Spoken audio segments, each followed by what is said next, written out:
আশরাফুল ইসলাম আপনাকে যুক্ত করা হয়েছে। বলেন আপনি। জি ভাই, কেমন আছেন? ভালো আছি, আশা করি আপনিও ভালো। বলেন তাহলে। আমার আমার কথা কি ক্লিয়ার? সাউন্ডে কোনো প্রবলেম আছে? না, সাউন্ডের কোনো প্রবলেম নেই। বলেন। জি ভাই, আমি দাসপ্রথা নিয়ে আলোচনা করতে চাচ্ছিলাম আরকি। যে আমাদের এখানে যে মোল্লারা আছে তারা বলে যে দাসী যারা আছে তারা কিছুটা স্ত্রীর মতোই।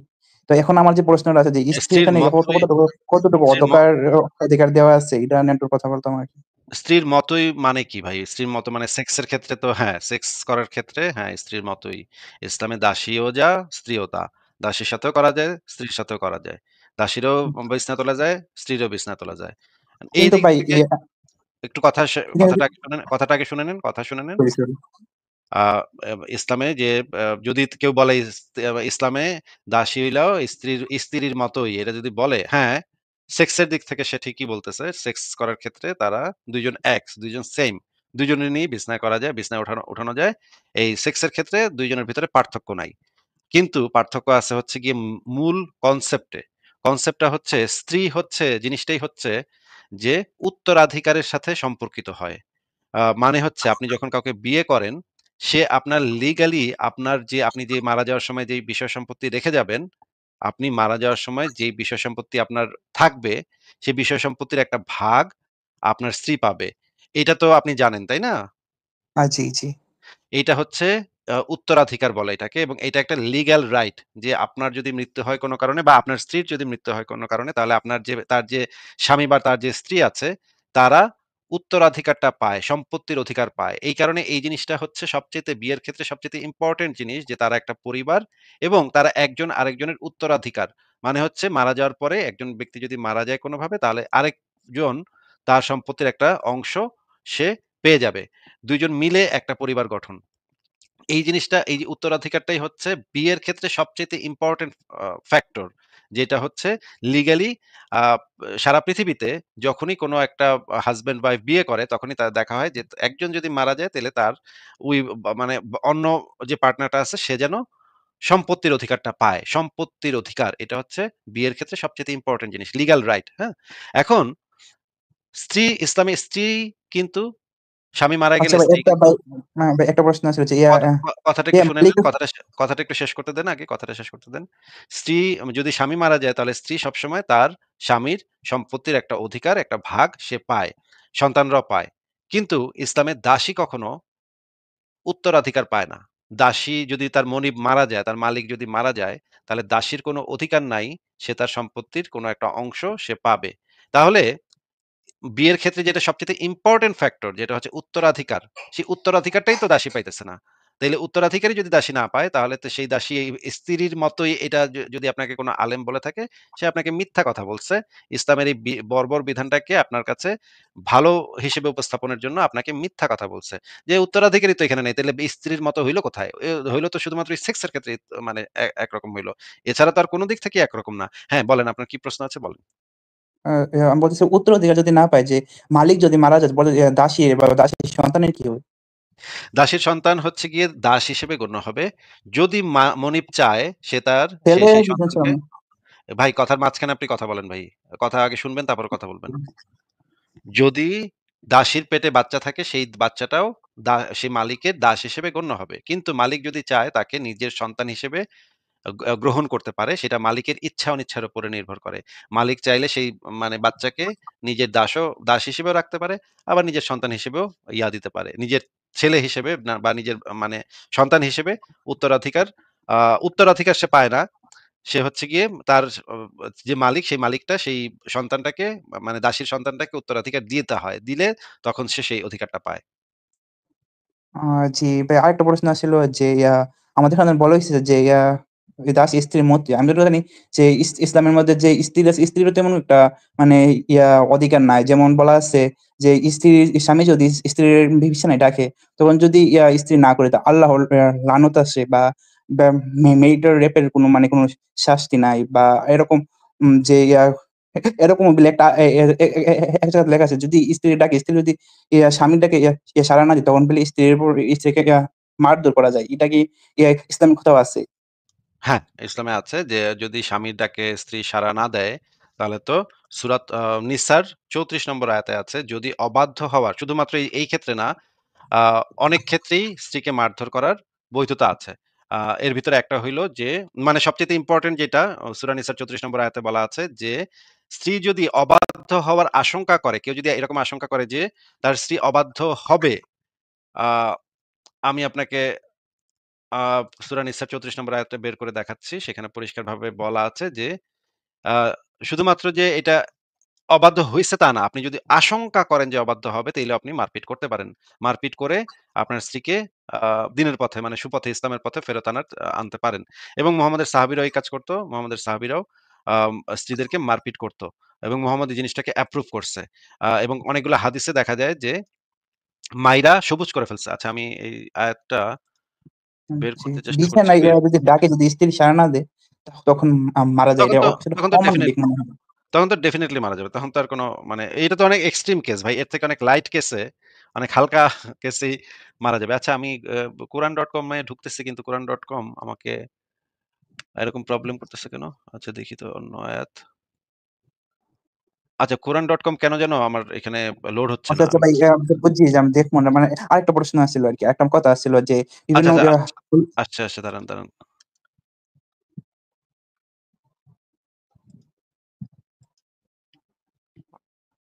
হ্যাঁ, আসছে।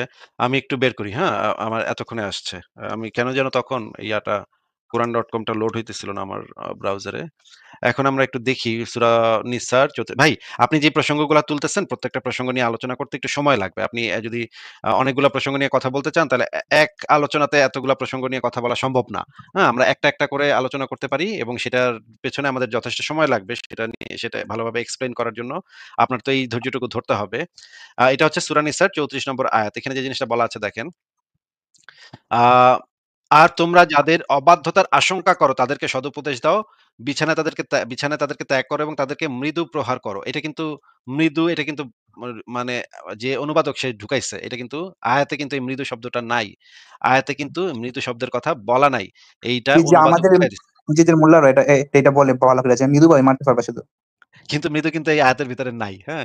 এটা কিন্তু মানে আলেমরা বারে, তখন বারে দেখছে যে আমাদের এখানে বারে, বারে এটা বলে যে মৃদুভাবে হালকাভাবে মারতে হবে। একদম হালকা যাতে ক্যাতা না মানে এমনভাবে মারতে পারবো।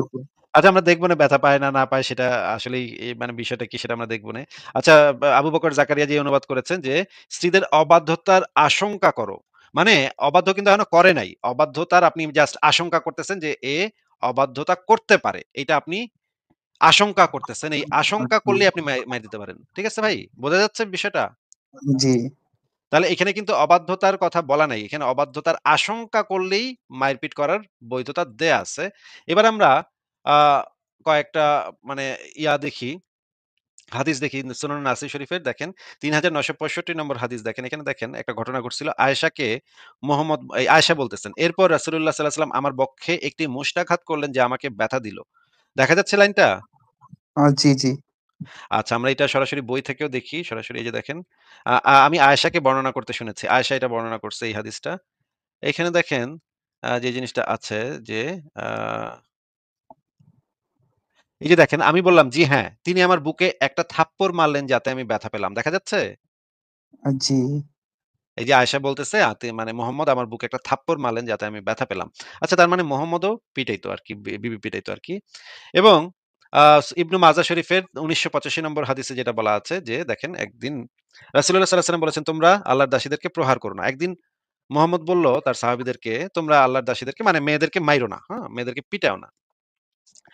ভালো জি। কথা তো, ভালো কথা বলছে। ভালো কথাই তো বলছে। নাকি ভাই কি বলেন? জি, এটা তো অনেক ভালো জিনিস ছিল। হ্যাঁ, ভালো জি। কথাই বলছে। ভালো কথা বলছে, খুব সুন্দর কথা বলছে। মেয়েদেরকে পিটানোতে না করছে। আমরা তো খুবই খুশি মোহাম্মদ তো অন্তত একটা তো ভালো কথা কইলো ভাই। এত খারাপ কথার ভিতরে একটা তো অন্তত ভালো জিনিস বাইর করা গেল। আচ্ছা দেখি এরপরে কি হইছে? অতঃপর ওমর নবী সাল্লাল্লাহু আলাইহি ওয়াসাল্লামের কাছে এসে বললেন, "হে আল্লাহর রাসূল, নারীরা তো তাদের স্বামীদের অবাধ্যচারণ করছে।" তিনি তাদেরকে মারার অনুমতি দিলেন এবং তারা প্রহত হলো। মানে ওমর আইসা বলল যে, "হ্যাঁ, নবী এরা তো আমার কথা শুনে না, আমার কথা শুনতেছে না। আমি কি করুম নবী?" নবী কইল কি, "আচ্ছা ঠিক আছে তো ওদেরকে মারো।" মারার পরে কি হইল? সে যেদিন অনুমতিটা দিল, মারার অনুমতিটা দিল, পরে অনেক নারী রাসূলুল্লাহর বাড়ির সামনে এসে মানে এমন মাইর মারছে ঐদিন, যেদিন সে মারার অনুমতিটা দিছে, তার সাহাবীরা এমন মাইর মারছে, যে দেখেন ঘটনা কি তার পুরা বাড়ি ঘেরাও করছে। পুরা মেয়েরা আইসা, স্ত্রীরা আইসা মোহাম্মদের বাড়ি ঘেরাও করছে। বাড়ির সামনে সমবেত হইছে সবগুলা নারী। সকালবেলা তিনি বললেন, "আজ রাতে মোহাম্মদের পরিবারে ৭০ জন মহিলা এসে তাদের প্রত্যেকেই নিজ, নিজ স্বামীর বিরুদ্ধে অভিযোগ করেছে।" মানে দেখেন বিরাট একটা বাহিনী এসে পুরা মোহাম্মদের বাড়ি ঘেরাও করছে যে, "মোহাম্মদ তুমি কাইল রাতে কি একটা আ বিধান দিলা যে বিবিদের পিটাইতে। এখন দেখো রাইতের সেই রাইতেই তোমার উম্মতেরা তোমার সাহাবীরা আমাদের পিটায় ইয়া করে দিছে। এখন আমরা আসছি তোমার কাছে বিচার নিয়া। তুমি এখন বিচার করো। এটা ভাই, আমার ভাই এটা কি সহিহ হাদিস? অবশ্যই সহিহ। এটা হচ্ছে অবশ্যই সহিহ হাদিস। এটা হচ্ছে হাসান সহিহ। এই যে আলবানী মুল্লারা আল্লামা না এটা কি আলবানী বলে? হ্যাঁ?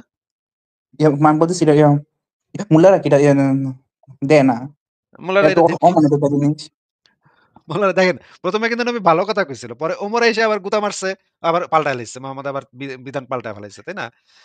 তো তখন মোহাম্মদ কি বিচার করল দেখেন। শেষে মোহাম্মদ বিচারটা কি করল? সে তার সাহাবীদেরকে বলল, "তোমরা মারপিটকারীদের তোমাদের মধ্যে উত্তম হিসেবে পাবে না। মানে যারা মারপিট করে তারা বেশি ভালো না।" এইটুক খালি কইছে। আচ্ছা ভাই, মানে এরকম যদি মারপিট করতেছে, এতগুলা মহিলারে মারপিট করছে, এটা তো বিচার-টিচার তো করবে। একটা শাস্তি-টাস্তি তো দিবে। ওই ব্যাটাগুলোরে ধইরা তো একটা করে বাড়ি দিবে, ৫-৬ টা করে বেতের বাড়ি দিবে অন্তত। যে তোরা বউ পিটাইছিস কেন? কিন্তু মোহাম্মদ কোন বিচারই করল না। সে জাস্ট মুখে, মুখে বলল একটা কথা যে, "তোমরা যারা পিটাইছো তারা খুব একটা উত্তম না। তোমাদের মধ্যে উত্তম না।" আরে উত্তম না এরা কি কোন বিচার হইল? এটা কিছু হইল? উত্তম না তোরে জিজ্ঞাইছে কে উত্তম, কে উত্তম না? তুই তো বিচার করবি। আচ্ছা ঠিক আছে। পরে আরেকটা হাদিস দেখি মিশকাত শরীফের ৩২৬১ নম্বর হাদিস। রাসূলুল্লাহ সাল্লাল্লাহু আলাইহি ওয়াসাল্লাম তাদেরকে প্রয়োজন সাপেক্ষে মারার অনুমতি দিলেন। আ প মেয়েরা পুনঃ, পুনঃ এসে স্বামীদের অত্যাচারের ব্যাপারে মুহাম্মদের কাছে অভিযোগ করতে লাগলো। তখন মুহাম্মদ এই যে কথাটা বলছিল, "তোমাদের মধ্যে যারা স্ত্রীদেরকে এরূপ কষ্ট দেয়, তারা কোন ক্রমেই ভালো মানুষ নয়।" মানে মুহাম্মদ একটু মৃদু একটু বকে দিছে আরকি যে, "তোমরা ভালো মানুষ না। তোমরা যারা স্ত্রীদেরকে এরকম পিটাও, তারা কিন্তু ভালো না।" এইটা জাস্ট বলছে। আচ্ছা আরেকটা হাদিস দেখি বুখারী শরীফের তাওহীদ পাবলিকেশনস ৫৮২৫ এখানে দেখেন, আয়েশার নিকট অভিযোগ করল তার স্বামীর প্রহারজনিত স্বীয় গাত্রের চামড়া সবুজ বর্ণ দেখালো। মানে একটা মেয়ে আয়েশার কাছে আসছে। আয়েশা সবুজ রঙের ওড়না পরে আয়েশার কাছে আসছে আয়েশা। আয়েশার কাছে অভিযোগ করে বলল যে, "আমার স্বামী আমার অনেক পিটায়।" এবং সে তার জামাটা খুইলা দেখাইলো তার গায়ের চামড়া সবুজ হয়ে গেছে। পিটান খায়া তার গায়ের চামড়া সবুজ হয়ে গেছে পুরা। হ্যাঁ? এমন পিটান পিটায় তার জামাই তারে সে মানে মেয়েটার হুম, চামড়া সবুজ হয়ে গেছে। রাসূলুল্লাহ সাল্লাল্লাহু আলাইহি ওয়াসাল্লাম যখন এলেন আর স্ত্রীগণ একে অন্যের সহযোগিতা করে থাকে তখন আয়েশা বললেন, "কোন মুমিন মহিলাকে আমি এমনভাবে প্রহার করতে আমি কখনো দেখিনি। মহিলাটির চামড়া তার কাপড়ের চেয়ে বেশি সবুজ হয়ে গেছে।" মানে মহিলার চামড়া এত সবুজ ছিল যে তার যে কাপড়টা যে সবুজ রঙের যে কাপড়টা ছিল তার থেকে বেশি সবুজ হইতেছে তার গায়ের চামড়া এত সবুজ। মানে কি পরিমাণ মাইরটা মারছে মেয়েটারে, কি পরিমাণ পিটানটা পিটাইছে মেয়েটারে। এইটার কি বিচার করল নবী দেখি আমরা দেখবো আমরা। এটার নবী তাইলে এই মেয়েটার যে কি বিচার করল। এই তখন দেখেন বর্ণনাকারী বলেন আব্দুর রহমান শুনতে পেল সে এসেছে তখন এই ব্লা, ব্লা, ব্লা করল। মোহাম্মদ কি করল যে মোহাম্মদ বলল কি যে সেই যে স্ত্রী যদি ফিরে যেতে চায়, এই যে দেখেন আব্দুর রহমানকে আবার ডাকছে। এই যে আব্দুর রহমান হইতেছে সেই বেটা, যে বেটা পিটাইছে। সে বলতেছে, "হে আল্লাহর রাসূল সে মিথ্যা বলেছে। আমি তাকে ধোলাই করি চামড়া ধোলাই করার ন্যায়।" দেখেন কথাটা কি বলতেছে বেড়ায়, যে বেড়ায় মোহাম্মদের মানে চেলা যেটা সাহাবী যেটা, সে এসে কইতেছে মোহাম্মদরে, "আমি তাকে ধোলাই করি চামড়া ধোলাই করার ন্যায়, দীর্ঘস্থায়ী সঙ্গম করি।" তখন মোহাম্মদ যেই কাজটা করল যে মোহাম্মদ তাকে বলল যে তুমি মেয়েটাকে বলল যে তুমি এটার মানে ইয়া দিয়ে যে এ মোহরের যে টাকা সেই টাকাটা দিয়ে তুমি তালাক নিয়ে নিতে পারো। মেয়েটাকে মানে বলল ভাই মোহরের এখন টাকা এক মিনিট। এখানে বলে ধুলাই করি চামড়া ধুলাই করার নেই দীর্ঘস্থায়ী সঙ্গম করি। এটা কি? মানে এ কিছু এটা তো এখন এত ডিটেইলস এ বলাটা একটু মুশকিল। মানে বিষয়টা হচ্ছে অনেক মানুষ আছে, অনেক বেটা আছে যারা সেক্স এর সময় পিটায়, মেয়েদেরকে পিটায়, মারধর করে। এটা কি আপনি জানেন? মানে কি না এটা আবার কেন? এটা এটা অসভ্য কিছু জিনিস লোক তো। কিছু লোক এটাতে মজা পায়। কিছু লোক অনেক রক্তারক্তি করে। রক্তারক্তিতে মজা পায়। মানে লাঠি দিয়ে পিটায়, পাছায় পিটায়, মুভির মধ্যে পা দেখছিলাম যে যারা সাইকো তারা এরকম করে। ওই যে বিক্রির জন্য যারা বলে। একটা সিনেমা আছে 'ফিফটি শেডস অফ গ্রে' এটা নাম শুনছেন 'ফিফটি শেডস অফ গ্রে'? না এটা না আমি একটা মুভি দেখছিলাম যে আমেরিকান সাইকো একটা মুভি দেখছিলাম আরকি। আমি দেখছিলাম যে হ্যাঁ, বাইরে আমেরিকান মেয়ে সাইকো। না অনেক মারে। হ্যাঁ, হ্যাঁ, আমেরিকান সাইকো হ্যাঁ, এটার ভেতরে ঠিকই বলছেন। কিন্তু অত এক্সট্রিম না, এটা খালি পিটাইতো আরকি। অনেক মানে পিটাইতো এবং দীর্ঘস্থায়ী করত। তো এইখানে যে জিনিসটা বিধান দিছিল যে এই হাদিসটা আরো এক জায়গাতে আছে। এই হাদিসটা হচ্ছে এইখানে বুখারী শরীফ ইসলামিক ফাউন্ডেশন ৫,৪০৮ নম্বর হাদিস। দেখেন এই যে সবুজ, চামড়া সবুজ। এখানে সে বলতেছে, মোহাম্মদ বলতেছে যে, তুমি ইয়া কইরা নিয়ে নিতে পারো। আম আম তালাক দিয়ে দিতে পারো। কিন্তু কোন লোকটারে কিন্তু কোন শাস্তি মোহাম্মদ দেয় নাই এখানে। এখানেও কোন শাস্তি দেয় নাই। তারপরে আরেকটা হাদিস আমরা পড়ি। এটা আবু দাউদ শরীফের। ওমর ইবনুল খাত্তাব বলেন, নবী হতে বর্ণনা করেছেন যে, কোন ব্যক্তিকে দুনিয়াতে তার স্ত্রীকে মারধর করার ব্যাপারে জিজ্ঞাসাবাদ করা হবে না। এই হাদিসটা মানে সৌদি আরবের যে ছাপাখানা, সেখানে এই হাদিসটাকে হাসান গ্রেডিং দেয়া আছে।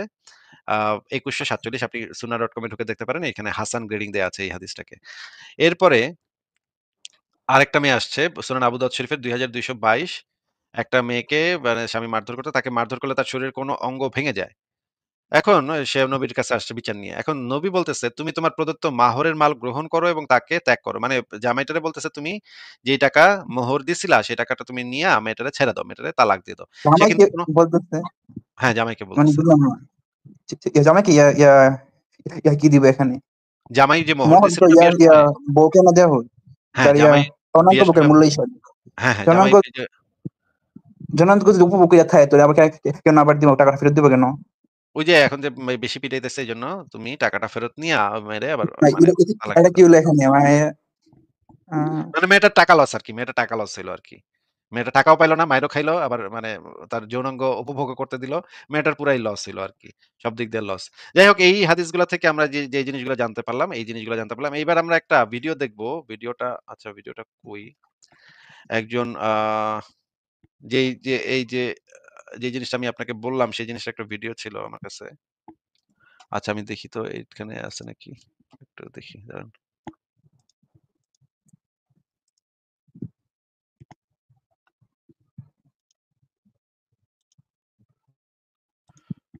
১ সেকেন্ড আমি একটু দেখি যে এইখানে আছে নাকি ভিডিওটা। কারণ ভিডিওটা আমার কাছে ছিল ওইখানে। এখন আমি দেখতে পাচ্ছি না, খুঁজে পাচ্ছি না। হ্যাঁ, আচ্ছা ভাই আমরা পাইছি, পাইছি আমি ভিডিওটা পাইছি। আপনি একটু শুনেন, আচ্ছা। হ্যাঁ? একজন মুফতি ফতোয়াটা উল্লেখ করবে আরকি। খুবই বিখ্যাত একটা ফতোয়া গ্রন্থ থেকে ফতোয়াটা উল্লেখ করবে। শুনি আমরা। তো ভাইয়ের প্রশ্নটা ছিল যে স্বামী তার স্ত্রীকে মারতে পারবে কিনা কখনো কোনো কারণবশত মারতে পারবে কিনা এ ব্যাপারে ইসলাম কি বলে। আমি প্রথমে একটি ফতুয়ার কিতাবের নাম বলছি, ফতুয়ায়ে কাজী খান, প্রসিদ্ধ ফতুয়ার কিতাব। সেই ফতুয়ায়ে কাজী খানের মধ্যে আসছে কোনো স্বামী যদি ইচ্ছা করে তাহলে তার স্ত্রীকে ৪ জায়গার মধ্যে মারতে পারবে। আমি আবার বলছি, ফতুয়ায়ে কাজী খানের মধ্যে স্পষ্ট ভাষায় লেখা আছে কোনো স্বামী ইচ্ছে করলে তার স্ত্রীকে ৪টা কারণে আঘাত করতে পারবে, মারতে পারবে। তবে স্বামী যে তার স্ত্রীকে আঘাত করবে, মারবে, একটা চেহারা ব্যতীত মারতে হবে, চেহারাতে মারা যাবে না, এটা নিষেধ আসছে। অন্য কোথাও তাকে আঘাত করবে, মারবে, আবার তো কঠিন কোনো মারধর করবে না, তাকে শিক্ষা দেওয়ার জন্য মোটামুটি ভাবে হালকা ধরনের আঘাত করতে পারবে, এই ধরনের অনুমতি ইসলাম স্বামীকে দিয়েছে 4টা কারণে, 4টা কারণবশত। নাম্বার 1, স্বামী যদি বলে যে হ্যাঁ আমার স্ত্রী যদি সাজুগুজু করে সেজে থাকে তাহলে আমার জন্য ভালো লাগে, স্ত্রীকে যদি বলে তুমি আমার সামনে সেজে আসবা, আমার সামনে সেজে থাকবা, এরপর যদি ওই স্ত্রী স্বামীর সামনে সেজে না আসে, স্বামী যদি চায় যে আমার স্ত্রী সুন্দর পরিপাটি পরিষ্কার পরিচ্ছন্ন এবং সুন্দর সেজে গুজে আমার সামনে আসুক, ওই স্ত্রী স্বামীর এই আদেশকে মানে না, তাহলে স্বামী তার স্ত্রীকে আঘাত করতে পারবে, মারতে পারবে। 1 নাম্বার কারণ। নাম্বার 2, স্বামী যদি কখনো স্ত্রীর সঙ্গে দৈহিক মিলনে আবদ্ধ হতে চায়, তখন স্বামী যদি স্ত্রীকে আহ্বান করে ডাকে তার সঙ্গে দৈহিক মিলনে মিলিত হওয়ার জন্য, স্ত্রীর হায়েজ, নেফাস অথবা কোনো ধরনের অসুস্থতা ইসলামী শরীয়ত সম্মত কোনো ওজোর না থেকেও যদি স্ত্রী না দেয়, তাহলে স্বামী ইচ্ছা করলে স্ত্রীকে আঘাত করতে পারবে, মারতে পারবে। আবার বলছি, আচ্ছা, আশরাফুল ইসলাম আপনি কি শুনতে পেয়েছেন? আপনি যেটা দেখতে চাচ্ছিলেন বা জানতে চাচ্ছিলেন? আচ্ছা, আপনি কি শুনতে পেয়েছেন ভাই? জি, জি। আমার আরেকটা কথা ছিল যে বিভিন্ন মোল্লারা বলে যে ইয়া যুদ্ধবন্দীর যে নিরাপত্তা আছে তার জন্য বলে দাসপ্রথা দেওয়া আছে। যেমন ইয়া কোনো একটা ছেলের আন্ডারে যদি কোনো দাসী আসে তাহলে বলে ওই দাসীর দিকে অন্য কোনো যে সাহাবী আছে তারা তাকানো না, নিষেধ। এটা মিথ্যা কথা। ওই যে একজন সাহাবী কয়েকদিন একটা দাসীরে ভোগ-টোগ কইরা আবার আরেকজনকে গিফট করে দিতে পারে। ইসলামে এই বিধানটা আছে যে দাসী আ মানে অদল-বদল করা যায়, বিনিময় করা যায়। দা অ্যা আম মনে করেন আ ৫ জন সাহাবী যুদ্ধ কইরা ৫ টা মেয়ে পাইছে, হ্যাঁ? ৫ টা মেয়ে পেয়ে ৫ টা মেয়েরে দাসী করে নিয়ে গেছে। এখন আবু বকর কয়েকদিন তার ওই দাসীটারে কইরা-টইরা কয়েকদিন পরে তো আর ভাল লাগবো না তার, তাই না? ২ সপ্তাহ করল তখন তো আর ভাল লাগতেছে না। তখন সে কি করবে? ওমরে কইবে, "ওমর তোরটা আমারে দে, আমারটা তুই ল।" হুম? তখন অদল-বদল হয়ে গেল। ওমরেরটা নিল আবু বকর, আবু বকরেরটা নিল ওমর। তারা অদল-বদল করে আবার ২ সপ্তাহ করল। এরপর আবু বকর করব কি? ওসমানের ডাকবো। "ওই ওসমান তোর তুই কি পাইছিলি রে গনিমতের মাল? তুই কোন মাইয়া পাইছিলি? আচ্ছা তোরটা আমারে দে, আমারটা তুই ল।" হুম? এইভাবে অদল-বদল করে মুসলিমরা তাদের দাসী মানে সবাই মিলে আসলে তাদের যে হোল সাহাবী গ্রুপ সবাই মিলে তারা তাদেরকে করত এবং এই জিনিসগুলা বলাও আছে। হাদিসে এই জিনিসটা বলাও আছে যে আ দাসী যদি কেউ কাউকে গিফট করতে চায়, দিতে চায়, বিনিময় করতে চায় এই জিনিসগুলো ইসলামে হালাল আছে। তো মুহাম্মদের সাহাবীরা তো এগুলো করত। এগুলো তো দেখাই যাচ্ছে যে তারা আ এই জিনিসগুলা করত। এগুলো তো বোঝাই যায়। পরিষ্কারভাবে জি বোঝাই ভাই, যায় যে ভাই, ভাই এরা যদি এটা না সাইডে ওরাই আমার প্রশ্নটা ভিন্ন প্রসঙ্গে আরকি। যে আমাদুল্লাহ দেখছি তার একটা ভিডিওর মধ্যে বলছে যে ইয়া যে যুদ্ধবন্দী আছে তাদের নিরাপত্তার জন্য যে অনেক সময় মেয়েদেরকে গণধর্ষণ এর জন্য আমি বলি প্রশ্নটা করি না, আরকি না, যে না, না গণধর্ষণ গণধর্ষণ যাতে না হয় গণ এজন্য গণধ এটা করা হইছে আরকি। মানে ১ মিনিটের জন্য এটা মানি আরকি। তখন সে বলতেছে যে এই নিরাপত্তার জন্য ভাগ করা বন্ধ কইরা দিয়া দাও। এখন যে আমার প্রশ্নটা যে যদি আল্লাহ না করতো যে দাসীর সাথে তোমরা ইয়া কোনো খারাপ আচরণ কইরা বা কোনো যৌন কোনো যে সম্পর্ক আছে তুমি কইরো না। তো কিন্তু হেরা আল্লাহর কথা না হইলে এটা করল হইলে যে সাহাবী যে আল্লাহর আদেশে তার জীবনে বাজি করে রাইখা যুদ্ধ করতে গেছে সে যদি আল্লাহ না করতো যে তুমি যে দাসী আছে তারে দর্শন করি না তো কি সে করল হইলে? মানে আমার প্রশ্ন হলো এটা কি তো এই জায়গাটার মধ্যে ভালো আরকি। প্রশ্ন। আপনার খুবই ভালো প্রশ্ন যে তখন কি আর মানে সাহাবীরা করতে পারত? না করতে তো মানে টেকনিক্যালি করতে পারত না। কিন্তু জি, মানে মোহাম্মদ যে সাহাবী আল্লাহর জন্য যে নিজের জীবন বাজি রাইখা যুদ্ধ করতেছে, হুম, সে আল্লাহ যদি বলে যে দাসীগুলা আছে তার যাতে কিছু না হয়, তার যাতে কেউ দর্শন করো না। তার নিরাপদে রাইখো। তো ঠিকই তখন তার কথা মানলই। আপনার কথা একদম ঠিক, ঠিক। কিন্তু মানে যে জিনিসটা বলা হচ্ছে যে আ আল্লাহ মনে হয় আমার যেটা মনে হয় যে আল্লাহ মনে হয় একটু ভয় পাইছিল যে আমি যদি দাসীদের সাথে করতে না করি তাইলে তো আ সাহাবীরা চেইত্তা যাইবো তখন আর ইসলাম ফলো করব না। আল্লাহ এই ভয়ে মনে হয় বলতে সাহস পায় নাই যে তোরা দাসীদের সাথে এগুলা করিস না। আহমদুল্লাহ এর কথাটা আমার অনেক হাস্যকর লাগছে। যে সাহাবী আল্লাহর জন্য নিজের জীবন বাজি রেখে যুদ্ধ করতেছে, সে সাহাবীর জন্য আল্লাহ বলছে যদি বলে যে দাস আছে তাদের নিরাপত্তা রাখো, তাদের লগে কোনো জনসম্পর্ক কইরো না। তারপরেও এরা করলো। মানে হ্যাঁ বলতেছে যে এটা বলে একটা বাস্তবসম্মত একটা একটা সলিউশন ওয়াও! সে বলতেছে। ওয়াও! বাস্তবসম্মত এটা কি বাস্তবসম্মত? যে সাহাবী আল্লাহর জন্য জীবন দিতে গেছে, এটা যদি না করে যে দাস আছে যে জনসম্পর্ক তুমি কইরো না। তারপরে এরা করলো। এটা কি এটা কিন্তু কোনভাবে সম্ভব না। মানে এটা নিয়ে যদি কিছু এটা বলতেন। হচ্ছে ধর্ষণসম্মত বিধান আরকি। ঠিক আছে আশরাফুল ইসলাম ভাই আজকে আপনাকে আমরা তাহলে বিদায় জানাই। ভালো থাকেন আপনি, হ্যাঁ? জি ভাই আপনাকে অভিনন্দন। আমরা যে ১,০০,০০০ আছে আপনাকে অনেক সাবস্ক্রাইব হইতেছে ধন্যবাদ। আরকি। ঠিক আছে ভাই ভালো থাকেন। তা গুড নাইট। জি ভাই আমার মুখে একটু সমস্যা আরকি। এটার জন্য না, সরি কোনো ভাই। সমস্যা নেই। No problem, no problem. আর আপনি আ করতে পারেন, গান গেয়ে সুর দিয়ে কথা বলার ট্রাই করে দেখতে পারেন যে এটা ঠিক হয়ে যায়। এটা কিন্তু বেশি খুব বড় সমস্যা না। এগুলা জি আমার মুখে একটু ছোটবেলায় সমস্যা থাকলে আরকি। ছোটবেলায় এজন্য থাকলে সরি ভাই। কিন্তু ধীরে, ধীরে ঠিক হয়ে যায়। এটা কোনো মেজর ইস্যু না ভাই। জন্মগত যেমন সমস্যা আরকি এটা আমার। ছোটবেলায় এটা আরো অনেক বেশি আসলে। এটা হচ্ছে যে আপনার হয়তো কনফিডেন্স এর একটু অভাব আছে। এইজন্য এই সমস্যাগুলো হয়। কনফিডেন্সটা বাড়ানোর চেষ্টা করেন। মাঝে, মানে মাঝে এই যে মাঝে হয় না আরকি। যেমন কোনো বড় কোনো ব্যক্তির সাথে যখন কথা বলি তখন এটা অনেক বেশি হয়। যেমন আপনার সাথে এখন কথা বলতেছি এখন অনেক বেশি হয়ে যাচ্ছে। কিন্তু নরমালি কথা বলে এত বেশি হয় না। আচ্ছা, আচ্ছা বুঝতে পেরেছি। এটা হচ্ছে কনফিডেন্স এর অভাবের কারণে আপনি কনফিডেন্স বিল্ড আপ করেন দেখেন তাহলে ঠিক হয়ে যাবে এই জিনিসটা আর কারো সাথেই হবে না। অনেক ধন্যবাদ আশরাফুল ইসলাম ভাই। ভালো থাকেন। আপনার জন্য শুভকামনা রইলো। আপনাকে তাহলে বিদায় জানাই। ধন্যবাদ। ঠিক আছে। তাহলে পরের জনের কাছে চলে যাই আমরা।